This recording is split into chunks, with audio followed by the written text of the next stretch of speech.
রূপান্তর করতে হবে। একেবারেই সহজ। এখানে দুটা ভগ্নাংশ দেওয়া আছে, মাঝখানে কমা, এইরকম করে আমরা এখানে দিয়ে নিব। দুটা ডিভাইডার লাইন, মাঝখানে কমা দিব। এ থেকে এখানে তাহলে 3 আর 4 এর লসাগু আমরা এই দুই জায়গায় লিখে দিব, এই নিচে আর এটার নিচে। তাহলে লসাগু কিভাবে বের করতে হয় সেটা জানতে হবে।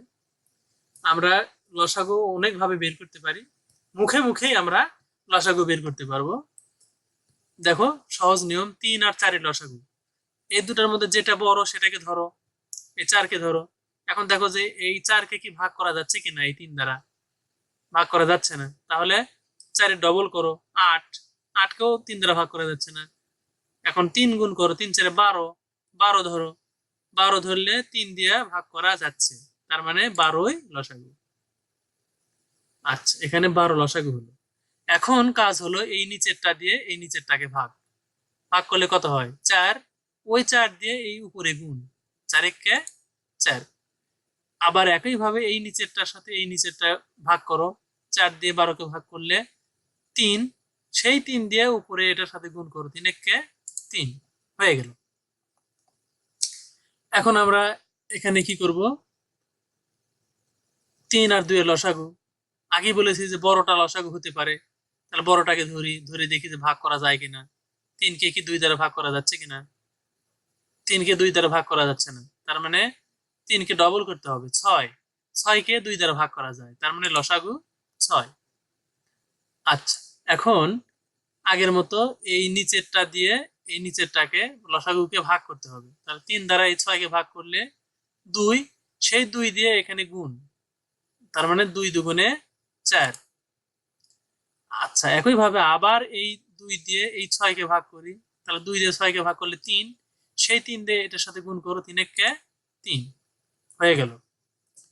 এখন এখানে আমরা ঘর করে নিলাম, নিয়ে 2 আর 5 এর লসাগু বসিয়ে দেব। 2 আর 5 এর লসাগু হচ্ছে বড়টা 5, 2 আর 5 এর মধ্যে বড় হলো 5, কিন্তু 5 কে 2 দ্বারা ভাগ করা যাচ্ছে না, তাহলে 5 কে ডবল করে দেখি, 5 কে ডবল করলে 10 হয়, 10 কে এই 2 দ্বারা ভাগ করা যাচ্ছে, তার মানে লসাগু হলো 10। এখন কাজ হলো এই নিচেরটা দিয়ে এই নিচেরটাকে ভাগ করা, তাহলে 2 দিয়ে এই 10 কে ভাগ করলে 5 হয়, সেই 5 দিয়ে উপরে গুণ, 5 কে 5। এখন এই 5 দিয়ে এই 10 কে ভাগ করো, কত হয়, এই 5 দিয়ে 10 কে ভাগ করলে 2 হয়, সেই 2 দিয়ে এই 2 এর সাথে গুণ, 2 দুগুণে 4। আচ্ছা, পরেরটা আমরা ঘরে এখানে দুটা মানে ডিভাইডার লাইন এঁকে নিই। তারপরে 3 আর 5 এর লসাগু এই দুটাতে বসাই, 3 আর 5 এর লসাগু। আচ্ছা, বড় হলো 5, কিন্তু 5 কে 3 দ্বারা ভাগ করা যাচ্ছে না, তাহলে 5 এর ডবল করে নেই 10, 10 কেও 3 দ্বারা ভাগ করা যায় না। আচ্ছা, তাহলে 3 ডবল করে 3 5 15, 15 কে 3 দ্বারা ভাগ করা যায়, তার মানে লসাগু 15।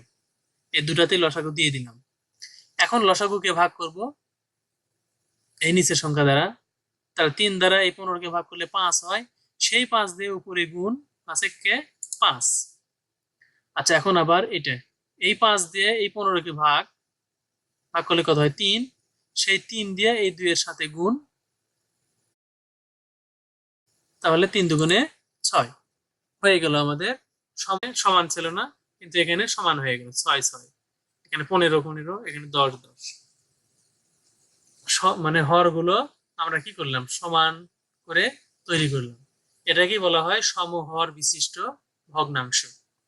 এখন আমরা দেখব যে 1/2 আর 1/4 কে কিভাবে সমহর বিশিষ্ট ভগ্নাংশে প্রকাশ করা যায়। তাহলে আমরা দুইটা ভগ্নাংশের জন্য দুইটা ডিভাইডার লাইন নিয়ে নিলাম, মাঝখানে কমা দিয়ে। এখন আগের মতো 2 আর 4 এর লসাগু এই দুই জায়গায় বসিয়ে দিব। তাহলে 2 আর 4 এর লসাগু, তাহলে বড়টাকে ধরি 4, এখন দেখি 4 কে ভাগ করা যায় কিনা 2 দ্বারা, অবশ্যই ভাগ করা যাচ্ছে, তার মানে 4ই হলো লসাগু, তাহলে দুই জায়গায় লসাগু বসিয়ে দিলাম। এখন কাজ হলো নিচেরটা দিয়ে এই নিচেরটাকে ভাগ করা, তাহলে ভাগ করলে কত হচ্ছে 2, সেই 2 দিয়ে উপরে গুণ, 2 কে 2। আবার নিচেরটা দিয়ে এই নিচেরটাকে ভাগ, 4 কে 4 দ্বারা ভাগ করলে 1 হয়, সেই 1 দিয়ে এই 1 এর সাথে গুণ, 1 কে 1 হয়ে গেল এটা। এখন 4 আর 6 এর লসাগু আমরা এই দুই জায়গায় বসিয়ে দিব। তাহলে লসাগু আমরা করার জন্য বড়টাকে টার্গেট করি 6, কিন্তু 6 কে 4 দ্বারা ভাগ করা যাচ্ছে না, 6 এর ডবল নিতে হবে 12, 12কে কিন্তু আবার 4 দ্বারা ভাগ করা যাচ্ছে, তার মানে লসাগু 12। এখন এই নিচেরটা দিয়ে এই নিচেরটাকে ভাগ, তাহলে 4 দিয়ে 12কে ভাগ করলে 3, সেই 3 দিয়ে উপরে এটার সাথে গুণ, 3 তিরিকে 9। আচ্ছা, আবার এই 6 দিয়ে এই 12কে ভাগ করি 2, সেই 2 দিয়ে এই 5-এর সাথে গুণ, 5 দুগুণে 10, এটা হয়ে গেল। এখন এখানে 12 আর 9 এর লসাগু, আচ্ছা আমরা বড়টাকে লসাগু ধরতে পারি যে 12, কিন্তু 12কে 9 দ্বারা ভাগ করা যাচ্ছে না, 12 দুগুণে 24, 24কে 9 দ্বারা ভাগ করা যাচ্ছে না, 3 বারং 36, 36কে 9 দ্বারা ভাগ করা যাচ্ছে, তার মানে লসাগু 36। এখন এই 36কে এই 9 দ্বারা ভাগ করলে কত হচ্ছে, 9 4 নং 36, 4, সেই 4 দিয়ে উপরে গুণ, 4 7 28। এখন আবার এই নিচকে 12 দিয়ে এই নিচের 36 ভাগ, তাহলে 12 দিয়ে 36কে ভাগ করলে 12কে 12, 12 দুগুণ 24, 3 বারং 36, 3 ভাগ করে 3 হচ্ছে, সেই 3 দিয়ে উপরে গুণ, তাহলে 3 5 15 হয়ে গেল। এখন দেখা যাচ্ছে যে এখানে আগে ছিল দুটা দুটা করে ভগ্নাংশ, এখানে 3টা দিয়েছে, সমস্যা নাই, আমরা 3টারই লসাগু এখানে একবারে বের করব। তাহলে এই 3 4 আর 2 এর মধ্যে সবচেয়ে বড় হলো 4, কিন্তু 4কে 3 দ্বারা ভাগ করা যাচ্ছে না, 4-এ ডবল করতে হবে, তাহলে 4-এ ডবল করলে 8, 8কেও 3 দ্বারা ভাগ করা যাচ্ছে না, তাহলে 3 গুণ করে 3 4-এ 12, 12কে ভাগ করা যাচ্ছে, 3 দ্বারাও যাচ্ছে, 4 দ্বারাও যাচ্ছে, এই 2 দ্বারাও 12কে ভাগ করা যাচ্ছে, তার মানে লসাগু আমাদের 12। এখন আমরা ভাগ শুরু করি, নিচের 3 দিয়ে নিচের 12কে ভাগ, ভাগ করলে 4 হয়, এই মাঝখানের 1-এর সাথে গুণ, 3 5-এর ডবল ধরি 10, 10কেও যাচ্ছে না, 3 গুণ করে 15, 15কে 3 দ্বারা ভাগ করা যাচ্ছে, কিন্তু 2 দ্বারা 15কে ভাগ করা যায় না, তাহলে 4 5 20, 20কে আবার 3 দ্বারা ভাগ করা যাচ্ছে না, 5 5 25, 25 ধরি লসাগু, 25কে 3 দ্বারা ভাগ করা যাচ্ছে না, 5 6 30, 30, 30 ধরলে এই 3 দ্বারা ভাগ করা যাচ্ছে, 2 দ্বারাও ভাগ করা যাচ্ছে, তার মানে লসাগু হলো এখানে 30। তাহলে 3টা লসাগু এখানে আমরা বসিয়ে দিলাম, মানে একই লসাগু 3 জায়গায় বসিয়ে দিলাম। এখন ভাগ শুরু করি, এই 2 দিয়ে 30কে ভাগ করলে 15, 15 দিয়ে উপরে গুণ, 15কে 15। এখন এই মাঝখানের 3 দিয়ে মাঝখানের 30কে ভাগ করি, তাহলে ভাগ করলে হয় 3 দিয়ে 30কে ভাগ করলে হয় 10, 10 দিয়ে এই 2কে গুণ, 10 দুগুণে 20, এখানে ভুলক্রমে কীভাবে লেখা হয়েছে 10, এখানে কত হবে 20, এখানে তোমরা 20 লিখে নেবে। আচ্ছা, তারপরে আমরা এখানে 5 দিয়ে এই 30কে ভাগ করি, 5 6 30, সেই 6 দিয়ে এই 1-এর সাথে গুণ করি, 6 1-কে 6। আচ্ছা, এখন আমরা এই পরেরটা মানে শেষেরটা করব, 5 4 আর 10-এর লসাগু এই 3 জায়গায় আমরা বসিয়ে নেব।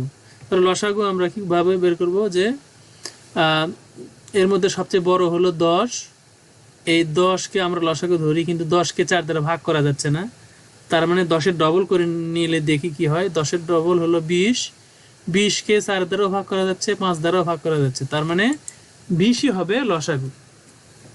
20 আমরা 3টা ভগ্নাংশে বসিয়ে দিলাম। এখন ভাগ শুরু করি, 5 দ্বারা এই 20কে ভাগ করি, ভাগ করলে 4 হয়, সেই 4 দ্বারা এই 3-এর সাথে গুণ, 3 4-এ 12। এখন মাঝখানের 4 দিয়ে মাঝখানের 20কে ভাগ করি, তাহলে ভাগ করলে হচ্ছে কত 5, সেই 5 দিয়ে উপরে গুণ, 3 5 15। এখন শেষের 10 দিয়ে শেষের 20কে ভাগ করি, তাহলে ভাগ করলে কত হচ্ছে 2, 2 দিয়ে উপরে গুণ, 7 দুগুণে 14। আমাদের সব দেখো হর কি হয়ে গেছে, সমান হয়ে গেছে, এখানে 4 4, এখানে আছে 12 12, 36 36, 12 12 12, 30 30 30, 20 20 20, কিন্তু আগে দেখো হরগুলো সমান ছিল না, এখানে 4 6। আচ্ছা, এইভাবে আমরা সমহর বিশিষ্ট ভগ্নাংশ কি করব, নির্ণয় করব।